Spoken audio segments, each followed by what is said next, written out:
And you know, yesterday, you know who continued to tout a malaria drug that has not yet been proven to be effective against the coronavirus. But he admitted he doesn't really know what he's talking about. So why are you talking? Take a look.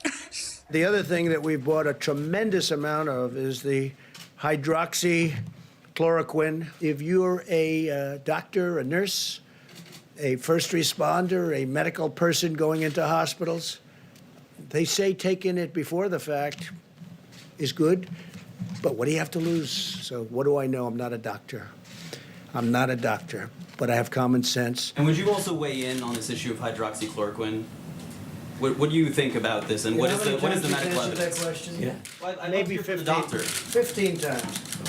You don't have to ask. He's your medical expert, correct? He's answered that question 15 times. Well, okay, so if you're not a doctor, why not say nothing? Let the doctor speak. Let him give his expert opinion on all of this. I mean, I'd rather hear what he has to say. Frankly, I don't care what the president is saying. He doesn't know anything about this drug. What do you think, Sonny?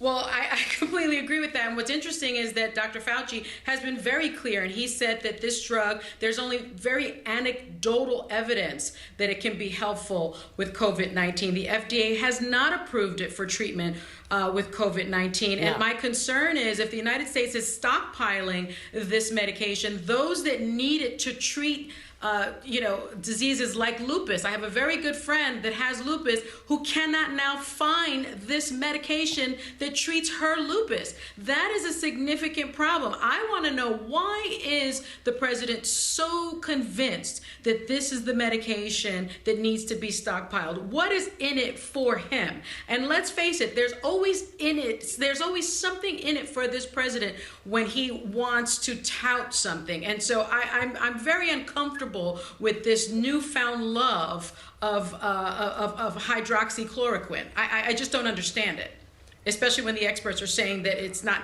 not even really approved for treatment.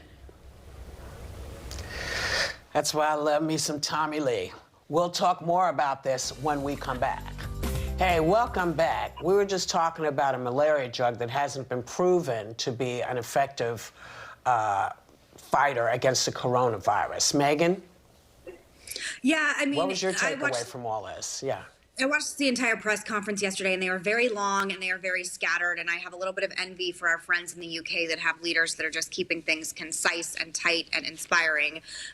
Look, I'm not a doctor. This malaria medication is being blasted all over the internet as some kind of panacea for this virus. Nobody knows what it actually does or what is actually going to happen. I think part of the problem is this entire COVID-19 outbreak has been such a referendum on all of our institutions. I know I, for one, have a complete and total lack of faith in our government in its entirety. You have senators selling stocks in the stock market, knowing that the COVID virus was going to be this damaging and not alerting the American public, everything from that on down.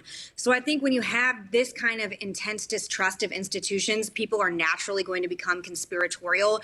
I was on this show a month ago being told I shouldn't wear a mask, and it's totally fine. It doesn't do anything. Now I'm being told that if I leave my house, I have to wear it. So I think, unfortunately, because there's such a lack of trust in the government and our president right now, you can't expect anything less than him to traffic in conspiracy theories like he always has.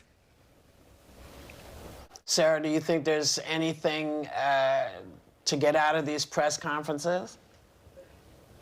Well, I definitely watch them to make sure I take in any information. If there's new information, I'm a big fan of Dr. Fauci, Dr. Birx, but I tend to think now more than ever with the inconsistencies of the messaging and the severity of what's going on right now with this virus, I more than ever believe in multi-sourcing all information and facts. So I like seeing Dr. Gupta, Dr. Ashton. I put them all together, and you'll notice they're all calm, cool, collected, and deliberate and slow to come to new information, which I just think is the way to handle all of this right now. So if I would never consider these press conferences a one-sourcer, because you'll end up more confused and possibly, as Megan referred to, the flip-flopping on everything from the masks. So right now I just say, for me, my comfort comes in definitely checking different spaces and always relying on those scientists and medical professionals to tell me what's next. Mm-hmm. Well, Whoopi, can I say have something? yeah, sure. I Go just ahead, don't baby. even think that certain networks should even air these press conferences. I think they are akin to Trump's rallies. I think they're dangerous for the American public. I mean, I almost think that you listen to them at your own peril. You know, February 26th, you have Donald Trump saying there were 15 cases of coronavirus in the United States, known cases, because there wasn't a lot of testing. He was saying things like, you know, we're going to get control of this and it'll be down to 0. As of today, we have about almost 10,000 deaths in the United States. We have 338,000 cases, known cases, because again, there isn't enough testing. So the fact that people are tuning in at 7 p.m. on a Sunday night and listening to all of this misinformation, I think is endangering American lives. I don't even know at this point why people are tuning in and why networks are broadcasting it. I think you don't tune in, networks don't broadcast it, and then on the back end, you only listen to people like Fauci, perhaps like Sanjay Gupta.